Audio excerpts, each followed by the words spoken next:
As winter's rolled in, many of us are getting cabin fever because we just don't go outside as much. But so are your dogs. So in this week's episode, we're going to be talking about things you can do with your dog to help with cabin fever. Let's get into it next.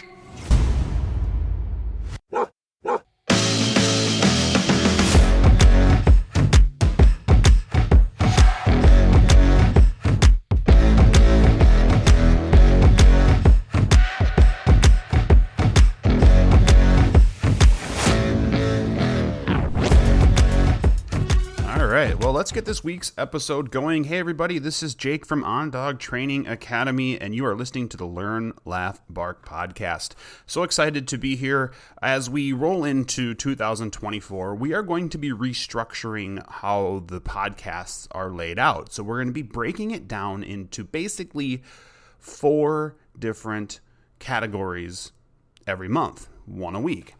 And the first one we're going to be leading into is your monthly challenge. Now, this is going to be something that could be simple or something that could be a little bit tougher, but I feel like having a challenge and motivating you to try and do something with your dog really helps just keep you motivated, keep your dog motivated, keep everything rolling. It increases the bond. And in this week's episode with this challenge, it's going to make not only your dog happy, but I think you as well. And what the challenge this week is going to be, for this month, I should say, is going to be, is exercising your dog 5 times a week. Now, that sounds daunting, and you might go, well, I just don't have time for it. I'm going to explain some things you can do that I really do think you'll be able to make time for. Now, it is January. It is getting cold. I think here the temperature right now is like 20 degrees, but looking ahead, it's going to be dropping to like highs, literally highs in the negative like 2. And so it's going to be very cold. And it can be hard at times to get out and do things with your dog. You know, who wants to stand outside and play with your dog? Who wants to go and travel to a dog park? Who wants to do any of that stuff when it's that cold out? And if you do go somewhere, there's probably nobody else around because it's just too darn cold. And plus, there's safety issues and everything. So we need to make sure that we are doing things still to get our dog physically exercised. And it might be taking them outside, but being very managing about our time and being able to effectively do it quickly. Or it could be some stuff we're going to do inside. So that's what we're going to be talking about this week. And again, this is going to be your challenge. And this isn't going to be just a challenge you do for just the week. My hope is that for the month. My hope is that I challenge you every month to do something and you just add it to your toolbox of things you do or could do with your dog. So, with that being said, the first thing I like to talk about when it comes to exercise your dog is some big questions, right? First is, why is physical exercise so important? Well, to me, it's pretty obvious. I mean, I think to most people, it's pretty obvious. If a dog has a bunch of built-up energy, if we as people have a bunch of built-up energy, we can be more irritable. We can get restless. Like I said before, you can get cabin fever. And it's the same stuff with dogs. Now, restlessness and irritability and stuff when it comes to dogs comes across as maybe being more reactive, maybe getting into trouble more. Maybe your dog is not feeling like they had enough physical exercise output. And so now they're looking to do things that are going to maybe keep them a little busy, jumping on the counter, chewing on things they're not supposed to, playing keep away. Behaviors you don't approve of, but these are things that typically happen when dogs just aren't getting the proper outlet that is required for them. And we could always go into what, breeds and breed specific, energy outlets. Well, you don't have to do as much with a Basset Hound. But with that being said, every single dog needs good physical exercise. That is just fact. Not only for their mental, of course, but also physical. Like, we don't want our dogs to have terrible muscle mass. We don't want our dogs to be overweight. That leads to shorter lives, and we don't want that. We want our dogs to be with us for as long as possible. And so that's why physical exercise is so important. And we need to make sure we're doing it correctly, in my opinion. So another question that people ask is like, well, doesn't walking, I walk my dog every day, does that count? And the answer to that is sort of. It sort of works, or it sort of counts. And, so if you're walking your dog every day and your dog is a very physically fit dog, how far are you walking? Let's say you walk a mile. How much panting is that dog really doing? Physical exertion is that dog really doing in that mile? Sometimes it just doesn't do much for them.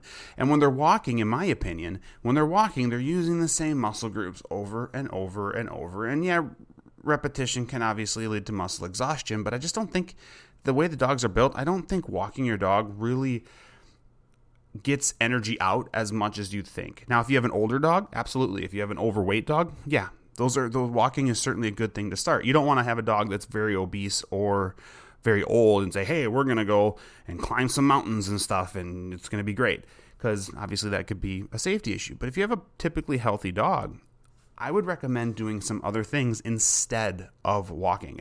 And what this means, the nice thing that you can do with this is it allows you to have a shorter amount of time. You don't have to walk a mile. If you want to, you certainly can. You can still bring your dog with, but you don't have to walk your dog. You could go outside for 10 minutes, 15 minutes, and still get that same energy output. And not only that, but you're using way more muscle groups. So take fetch, for instance. You're throwing a ball. Now, I love to throw balls that maybe don't bounce perfectly straight. Maybe you're throwing like a Kong or something. You throw a little football, something like that. Because when that ball hits the ground and is bouncing kind of away, your dog has to cut and move and lean. And they're using not just the regular running, walking muscles. They're using muscles where they have to drive and turn and stuff. So they're exercising muscle groups that maybe don't typically get exercised. And it's just going to make them a more fit dog. So fetch is fantastic. Another thing you can do outside, we'll start with some outside stuff, obviously, is, swimming. Now, again, where we live, there's snow, it's cold, it's crappy. Swimming's not an option. But I understand that January sucks for us, but it doesn't necessarily suck for everybody. So if you're able to get your dog into some water, cool. If you can find an indoor pool, there's some places that have indoor dock diving stuff you can certainly tap into. Swimming is a really nice low impact sport for your dog, or exercise for your dog, that's going to physically exhaust him fairly quickly. Swimming around in the water for 10-15 minutes typically is enough to really get a dog satisfied for the day. So just kind of keep that in mind. If your dog's not used to swimming, I do recommend you can either get a life vest for them to help them, or be out there with them and just sort of help them along. Another thing you can do outside is hills. If you have any sort of hills around, if it's a sledding hill, if it's just a grass hill, play fetch up and down that hill. The exertion, the physical exertion they have to give by going up hills, and the muscles they work by in their thighs by driving up the hill and then coming down the hill, they have to use front muscles to sort of slow themselves down. It's a really good exercise. Also, in the context of hills, snow hills. So this is more up my alley. So like last year in January of this time, we had record snowfall, and it was insane. I plowed my driveway, and the snow mound at my driveway was probably, I would say, about 8 feet tall. It was crazy. But it was great because I could throw a ball over the top of the snow mound. My dog would jump over it and get it and come running back, and he's plowing through this deep, heavy snow, and you can just see he is working every muscle in his body to get to that toy and to get back to me and to jump up on that hill and to jump off that hill. And it was just within 10 minutes of being out there, he was tired. He was done. And that's, like I said, when you're looking at things, when it's as cold as it's going to be here, when you're looking at things to physically exercise your dog with, time is important, because frostbite's a thing. Dogs' paws get sore after a while, So if you're going to do anything outside, you want to optimize it by making it quick. Let your dog out, have them go potty real quick. If you need to, bring them back in to warm up, then go back out and play. And if you don't feel like you did enough, bring them in to warm up for 10 minutes or 5 minutes, go back out and play again. And while you're inside, there's things you can do as well.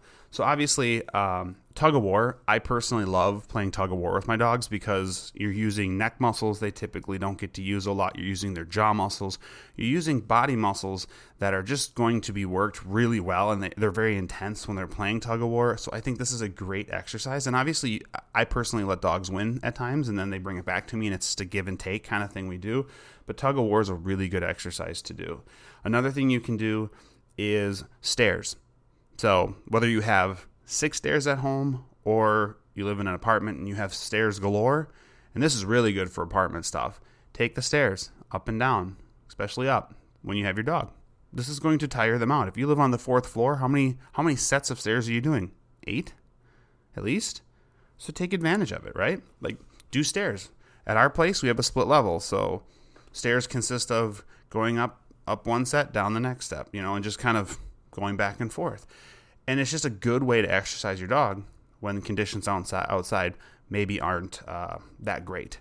So with that being said, guys, this is the challenge for you for the month of January. Get your dog out and do exercise with them 5 days a week. Now, you could do Monday through Friday and then get the weekend off, or you can say we're going to do Saturday and Sunday, and Monday at work is pretty tough, so I'm going to go ahead and take Monday off, and then we'll do Tuesday, Wednesday, Thursday, whatever. Like, you can pick when you do it, but let's try to get your dog exercised 5 times a week for 10, 15 minutes at a pop. If you're interacting with your dog at all during the day, you can take the time to just do a little exercise with them. What's the best thing about all of this is that a tired dog is going to be a lot happier and a lot less likely to get into trouble, which I think is so important. Our goal is always to keep dogs in homes, and one way we do that is through getting a good exercise plan down for them. Because if a dog is tired, guess what the dog's not doing? Getting in trouble as much. They just don't have the energy or the desire to do it. They're satisfied. They're happy. And thus, we're happy. We're satisfied. So everything is great. So make sure you get out or stay in and exercise your dog 5 times a month. This is your monthly challenge. We're going to do one in February. We're going to do one in March. We're going to do one every month. I'm going to have a new challenge for you. This is your first one. Exercise your dog 5 times a week or more. And if you want to, you can certainly share it on, we have Instagram. We are on Facebook. We are on YouTube. Feel free. We do have a community in YouTube as well. Feel free to share comments, pictures, whatever, of you and your dog doing your thing. So thank you guys so much for listening this week. Next week's topic is going to be a whole nother thing. Like I said, we're breaking it down into 4 different groups. So every week we're going to have something different, and I'm extremely excited for it. Next week, we're going to start talking about some training tips. And then the week after that, we're going to have a segment called Why Do Dogs Blank? Why do dogs do what they do? And we're going to talk about that. And then the week 4, we're going to have a success story of whether it's a dog or a handler and dog team. I always like to end the month on something positive, and that's what we're going to do. We're going to end with some really cool success stories. So, guys, that is it for this week. If you find this helpful, make sure you subscribe wherever you get your podcast. Like I said, we're on YouTube as well. Subscribe to that as well. But subscribe wherever you get it. Like this video. Leave reviews where you can. And it's just going to help us get our message out more, because we just want to help as many people and dogs as possible. That's always been our message, and that's going to continue to be our message and our life goal. So, guys, thank you so much for listening. And as always, we'll see you next week. Good dog.